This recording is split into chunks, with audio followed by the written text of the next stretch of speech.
My self नवीन कुमार। और आज हम जो बात करने वाले हैं, एक कंपनी है जिसका एसएमई आईपीओ आने वाला है और उस कंपनी के हम बारे में फंडामेंटल रिसर्च करने वाले हैं। और at the end of the video हम ये चर्चा करेंगे कि इस कंपनी की हालत आज के दिन हमें कैसी लगती है, मुझे पर्सनली कैसे फील होती है after the analysis, on the basis of analysis. अब पहले आईपीओ की डिटेल्स हम बेसिक देख लेते हैं। जैसे let's go to the screen. यहाँ पे जो 23 अप्रैल से 25 अप्रैल के बीच में कंपनी का आईपीओ खुला हुआ रहेगा और कंपनी ने जो प्राइस रखा है अपने आईपीओ का वो 44 रुपये रखा है, 3000 का लॉट साइज रखा है। तो आपको एक आईपीओ की फाइल लगाने के लिए 1,32,000 रुपए की जरूरत पड़ने वाली है। सो एसएमई कंपनी है, यहाँ पे आपको ज़्यादा पैसों की जरूरत यहाँ पर पड़ती है। यहाँ पर कंपनी 20 करोड़ रुपए उठाना चाह रही है इस आईपीओ के थ्रू, और कंपनी ने जो पूरी वैल्यू लगाई है पूरी कंपनी की वो है 76 करोड़ रुपए लगाई है। तो 74 करोड़ रुपए लगा के 20 करोड़ रुपए उठाने की कोशिश कर रही है। सो 20 करोड़ रुपए वर्थ ऑफ जो कंपनी की जो साइज है वो पब्लिक के हवाले कर रही है, कंपनी के जो मालिक लोग हैं वो आज के दिन, राइट। नेक्स्ट, ये कंपनी आज के दिन में करती क्या और ये पैसा क्यों उठाना चाह रही है। सो ये 20 करोड़ रुपए कंपनी जो उठाना चाह रही है उसको क्या करने वाली है। सो मेनली जो कंपनी की वर्किंग रिक्वायरमेंट है, कैपिटल रिक्वायरमेंट, मतलब कंपनी को जो रोजमर्रा का जो काम होता है कंपनी के अंदर में उसकी रिक्वायरमेंट के अंदर जरूरत है, क्यों जरूरत है उसकी चर्चा करेंगे। और दूसरा, कंपनी जो मेन यूसेज है वो है कि कंपनी की एक सब्सिडरी है miss Shivam chemicals and minerals private limited. मतलब कंपनी का जो मेनली जो मैन्युफैक्चरिंग करती है, ये जो मेन कंपनी जो आईपीओ लेके आ रही है इसका जो मेन मैन्युफैक्चरिंग करती है वो यही कंपनी है। मतलब ये मेन कंपनी है शिवम केमिकल्स, और उसके नीचे एक छोटी कंपनी है जिसका नाम है miss Shivam chemicals and minerals private limited. ये मेन काम करती है।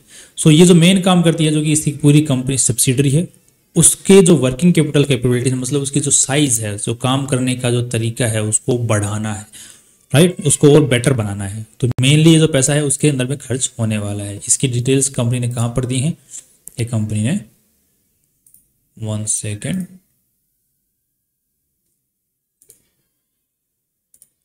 कंपनी ने अपने मतलब इसके अंदर में बताई हुई हैं बातें। 1 सेकेंड हम दोबारा खोल लेते हैं।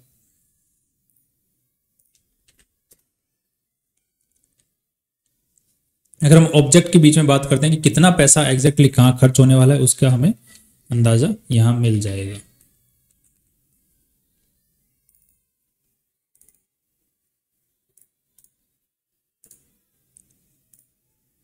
ये देखिए कंपनी ने एग्जैक्टली यहां पर कहा हुआ है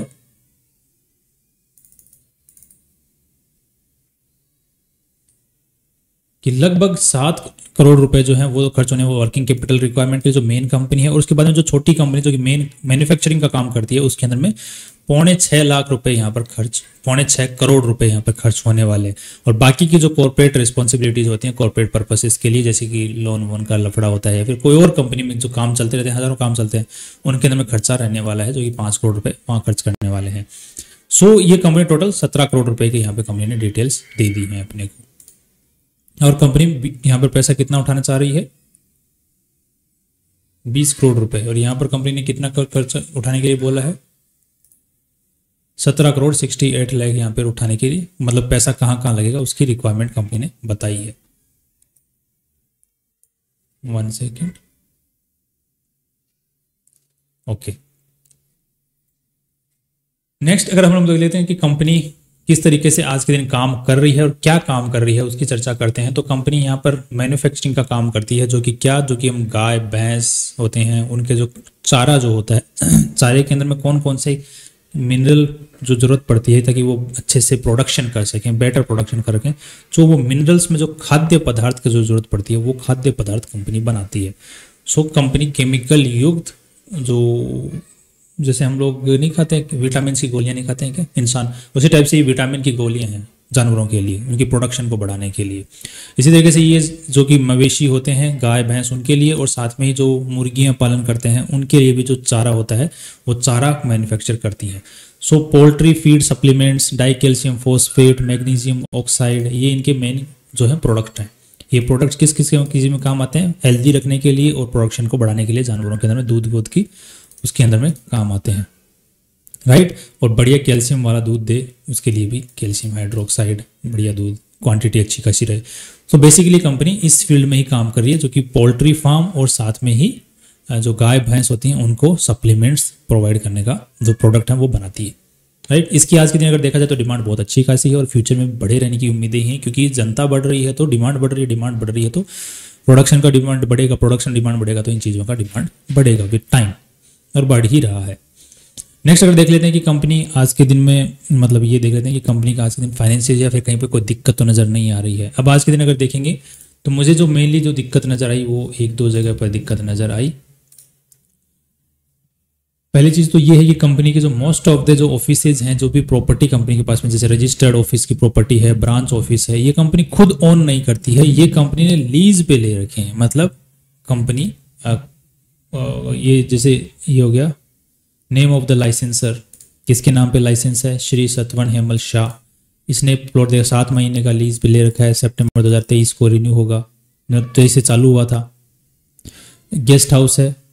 नेक्स्ट अगर देखते हैं रजिस्टर्ड ऑफिस कहाँ पर, तो 36 मंथ्स के लीज के ऊपर में ले रखा है, इनसे ले रखा है। मतलब जो कंपनी के मालिक लोग हैं उन्होंने ही अपनी ही कंपनी मैन्युफैक्चर कर रखी है। जैसे मान के चलिए मैं अपने घर से काम स्टार्ट करता हूँ, तो मेरा घर ही मेरी कंपनी का मेन ऑफिस है। तो मुझे क्या करना पड़ेगा, अगर मैं कंपनी खोलूंगा तो मुझे लिख के देना पड़ेगा कि ये कंपनी है और ये कंपनी को मैं लीज पर देता हूँ, ये मेरा जो मकान है ये लीज पर देता हूँ। सो बेसिकली इसी तरीके से काम चलता है। ये कंपनियाँ जो छोटी कंपनी से जब घर से शुरू होती हैं तो मेन ऑफिस जो होता है वो घर से ही शुरू होता है, तो वही इसी तरीके से ये काम चल रहा है। सो इसमें कोई दिक्कत नहीं है, इट्स बेसिक थिंग। नेक्स्ट अगर देखते हैं कंपनी की ब्रांच ऑफिस, जो कि भारत यादव के नाम पे है और ये 12 महीने के लीज के ऊपर में है। सो ये कंपनी के 2 ऑफिसेज हैं, एक तो जो कि यहाँ पे महाराष्ट्र में है, दूसरा यूपी के अंदर में। बट दिक्कत यहाँ पर नज़र आ जाती है कि कई बार कंपनी के पैसों के ऊपर में चीज़ों को खरीदा जाता है। जैसे कि मान के चलिए कंपनी ने प्रॉफिट कमाया, उस कंपनी का बड़ा हिस्सा एज ए सैलरी पे किया गया मालिकों को, फिर मालिक वो ज़मीन और प्रॉपर्टी खरीदता है और फिर उस प्रॉपर्टी को लीज पे दे देता है कंपनी को। तो यहाँ पर कंपनी की वैल्यू ना बढ़ते हुए जो मालिक है उसका वेल्थ बढ़ता रहता है, वहाँ पे वो दिक्कत होती है। सो बेसिकली अगर वैसा कुछ यहाँ पर नहीं हो रहा है तो कोई दिक्कत नहीं, अगर हो रहा है तब दिक्कत है। GIDC नाम से जो इनका मैन्युफैक्चर प्लांट है, जो GIDC मतलब गुजरात डेवलपमेंट वाला जो कॉर्पोरेशन है, उन्होंने इनको 99 ईयर्स की लीज के ऊपर में दे रखा है 2021 से। जो मैन्युफैक्चरिंग फैसिलिटी है जहाँ पर इनका मेन जो प्रोडक्शन होता है इनके प्रोडक्ट का, वो मैन्युफैक्चरिंग फैसिलिटी वहाँ पर है। नेक्स्ट अगर देख लेते हैं कंपनी के आज के दिन में किस तरीके से कमाई कर रही है कंपनी, राइट, उसकी थोड़ी सी चर्चा कर लेते हैं ताकि हमें एक बेसिक अंदाजा मिल जाए। तो यहाँ पर भी मुझे एक इश्यू नजर आया, वो ये नजर आया कि कंपनी ने जगह 2021 के अंदर में यहाँ पे जो सेल कर पाई वो 95 करोड़ रुपीस का कर पाई, फिर 177 करोड़ रुपए का, मतलब यहाँ पर अच्छा खासा सेल बढ़ा, देख पा रहे हैं। बाद में क्या हुआ, यहाँ पर 156 मतलब सेल घट गया 2022 में, 2023 में जो सेल है वो घट गया और उसके बाद में इस साल और घट गया। ये पूरे 9 महीने का डेटा है, पर 9 महीने के हिसाब से अगर हम एवरेज निकालते तो यहाँ पर कम से कम 120 करोड़ के आसपास में सेल होनी चाहिए, तो यहाँ पर हो रखी है 106, मतलब अगेन घट गया। सो ये जो डिक्रीज आ रहा है ये एक नेगेटिव साइन है कंपनी के प्रोडक्ट्स के बारे में, कंपनी के बिजनेस को लेकर के, राइट। नेक्स्ट अब देखो प्रोडक्ट के यहाँ पे नेगेटिव साइन इस तरीके से भी आ सकता है क्योंकि मार्केट बहुत कॉम्पिटिटिव हो गया है, यहाँ पर बहुत प्लेयर्स आ गए, छोटे मोटे बड़े, और ये किसान जो है अपने लेवल पे भी काम करने लग गया है, अब दूसरे ऑर्गेनिक चीज़ों की तरफ में भी जाने लग गया है, राइट। क्योंकि किसान भी क्या है कि हेल्थ कॉन्शियस हो गया, उसकी भी ईमान जाग गया कि केमिकल दे दे के दूध बेच के क्यों लोगों की जनता शरीर खराब करूं, तो वो भी क्या करता है ऑर्गेनिक की तरफ में शिफ्ट हो रहा है, जिसकी वजह से भी अगर ये शिफ्ट हो रहा है मतलब सेल है वो घट रही है। दूसरा जो कंपटीशन है वो दूसरे प्लेयर्स भी इस मार्केट में घुसे, क्योंकि यहाँ पे मार्जिन्स बहुत अच्छे थे, मतलब यहाँ पे प्रॉफिट्स जो है बहुत अच्छे प्रॉफिट्स थे, तो यहाँ पे लोकल लेवल पे भी फैक्ट्रियाँ खुल गई हैं, राइट। तो उसकी वजह से इनके जो मार्जिन्स हैं जिनसे सेल है वो घटती ही जा रही दिख रही है यहाँ पर, तो ये एक नेगेटिव साइन है। सेकंड जो एक मेन नेगेटिव साइन मुझे ये भी नजर आया कि कंपनी के आज के दिन ट्रेड रिसीवेबल्स हैं, कितने हैं, 19 करोड़ के आसपास में ट्रेड रिसीवेबल्स हैं, जबकि पूरी कंपनी की साइज ही 38 करोड़ की है और 19 करोड़ के यहाँ पे ट्रेड रिसीवेबल्स हैं। So now that's an again a negative sign. और यहाँ पर पिछले साल जो मार्च 2023 में जो ट्रेड रिसीवेबल 12 करोड़ थे, यहाँ पे बढ़ के कितना हो गया 19 करोड़। सो 7 करोड़ रुपीज से ट्रेड रिसीवेबल्स बढ़ गए। तो अगर इनकी नेट प्रॉफिट 7 करोड़ से ज़्यादा है तो फिर तो कोई इशू नहीं, अगर 7 करोड़ से कम है नेट प्रॉफिट्स तो फिर दिक्कत है, बट इनकी नेट प्रॉफिट सिर्फ 17 लाख है। सो ट्रेड रिसीवेबल्स 10 टाइम्स ज़्यादा है नेट प्रॉफिट है उससे, तो ये एक नेगेटिव सिग्नल है, बहुत ही बड़ा नेगेटिव सिग्नल है। ओके, नेक्स्ट अगर देख लेते हैं कि कंपनी के अंदर में ये जो पैसा है, अगर ये कंपनी इस तरीके से अगर पैसा वापस कंपनी में नहीं आएगा तो कंपनी को लोन लेना पड़ेगा, तो लोन किस हिसाब से कंपनी को लेना पड़ रहा है। तो यहाँ पर अगर हम देख पाएंगे कि कंपनी के पास में पैसा तो आ नहीं रहा, तो यहाँ पर कंपनी को लोन लेना पड़ रहा है, जो कि 6 करोड़ था पिछले साल और ये 9 महीने के अंदर में 11 करोड़ हो गया। अब दिक्कत ये है कि ये जो 11 करोड़ से जो माल बनेगा वो माल बिकेगा, फिर उस माल बिके हुए का पैसा नहीं आएगा, तो फिर नया बांध बनाने के लिए फिर लोन लेना पड़ेगा। और यहाँ पर जो प्रॉफिट्स जो ऑलरेडी 70 लाख पे ही आ गए हैं बिल्कुल घटते घटते, तो फिर वो और कितना नीचे जाएंगे, वो नेगेटिव में कन्वर्ट होना स्टार्ट हो सकते हैं। तो ये एक नेगेटिव सिग्नल है। जब कंपनी का जब प्रॉफिट पोटेंशियल जो दिखता है, जब प्रॉफिट्स ही में ही दिक्कत नजर आना स्टार्ट हो जाती है कि कंपनी के फ्यूचर के अंदर प्रॉफिट्स होने के चांसेस हैं भी या नहीं भी हैं, तो वहां पर दिक्कत स्टार्ट हो जाती है। वहां जब दिक्कत स्टार्ट हो जाती है तो फिर कंपनी में इन्वेस्टमेंट करने का कोई पर्पस नहीं बनता। और कंपनी ने आज के दिन 70 करोड़ की वैल्यू लगाई है, जबकि कंपनी की एक्चुअल जो नेटवर्थ है वो कहां पर है, अगर उसकी चर्चा करते हैं तो वो नेटवर्थ लगभग, ये रही नेटवर्थ 13 करोड़ की है, राइट। तो ये एक नेगेटिव सिग्नल है कंपनी के लिए। अब इसको एक बार कंपैरिजन करके देख लेते हैं कि ये जो बिजनेस तो डाउन जा रहा है, जाते ही जा रहा है और गदर में जाती ही जा रही है कंपनी, बट यहाँ पर ऑलरेडी जो कंपटीशन मार्केट है, कंपनियां हैं, वो किस तरीके से परफॉर्म कर रही है, उनके बेसिस के ऊपर कितना कंपनी कमाई कर पा रही है। तो यहाँ पर अगर हम नेट प्रॉफिट्स के बेसिस के ऊपर में बात करते हैं, जो कि लास्ट ईयर का देखें कि इस साल का देखें, अगर हम दिसंबर 2000 या इस साल का ही देख लेते हैं ताकि हमें बहुत कोई दिक्कत ही ना रहे, और उनका भी हम इस साल का देख लेंगे, तो यहाँ पे 70 लाख रुपए कंपनी ने कमाए हैं और 76 लाख की कंपनी ने प्रॉफिट, कंपनी ने पैसा मांगा है। सो 74 डिवाइडेड बाई 0.7, यहाँ पे जो पी रेशियो निकल के आता है, सॉरी इसको हमें एक साल का लेना पड़ेगा। सो इसको अगर हम मार्जिन निकालते हैं तो 3 6 8, सो यहाँ पर 2.3, 23 लाख इसमें और ऐड कर दो, कितने हो जाते हैं 93 लैक्स, सो 0.93 करोड़ इसको। तो यहाँ पे 79 का पी रेशियो निकल के आया है, जिसको हम अगर कंपेयर करके देखते हैं तो ये 51 का है। मतलब ये कंपनी ज़्यादा अच्छा कमा रही है जो ऑलरेडी लिस्टेड है, और ये भी ज़्यादा अच्छा कमा रही है जो ऑलरेडी लिस्टेड कंपनी है, राइट।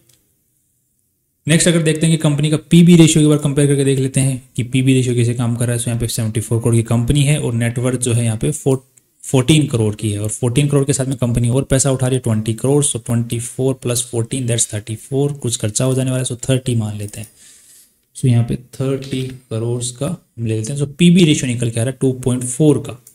सो 2.4 के मुकाबले अगर देखा जाए तो इस कंपनी है 1.73 और एग्रोवेट है 4.4।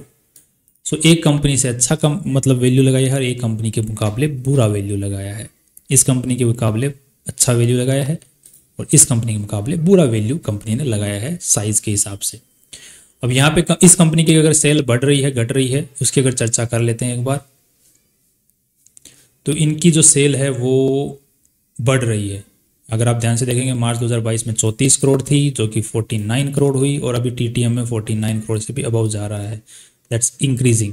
बट पुराने मुकाबले इनकी भी घट रही है, बहुत ही पुराने हिसाब से देखा जाए 2020 में 61 थी, बाद में घटते हुए फिर अभी वापस इनका इंक्रीज होगा ना स्टार्ट हो गया है।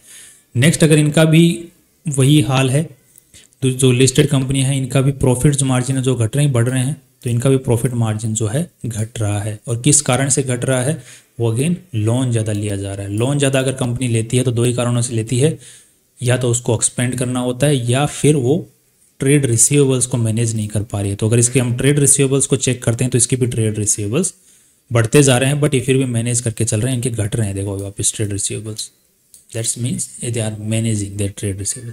सो लिस्टेड कंपनियां ज़्यादा बेटर में है, और ये जो लिस्ट कंपनी आ रही है इसकी जो वैल्यू है वो बहुत ही हायर साइड में लगाई गई है कंपनी को देखते हुए। सो इस वजह से अगर अब आपको मेरी तरफ से तो बेसिक जो एक ही डिसीजन बन रहा है कि आई वुड इग्नोर दिस। फिर भी अगर आपको जीएमपी बहुत ही ज़्यादा हायर साइड में बनता हुआ दिखता है, 60-70% अबाव बनते हुए दिखता है, तो फिर आप अपने हिसाब से डिसीजन ले सकते हैं। That's all your completely your call, ठीक है। मेरी तरफ से तो कोई कॉल नहीं है। That's all from our side and see you tomorrow with new videos and informative videos. Just a good video.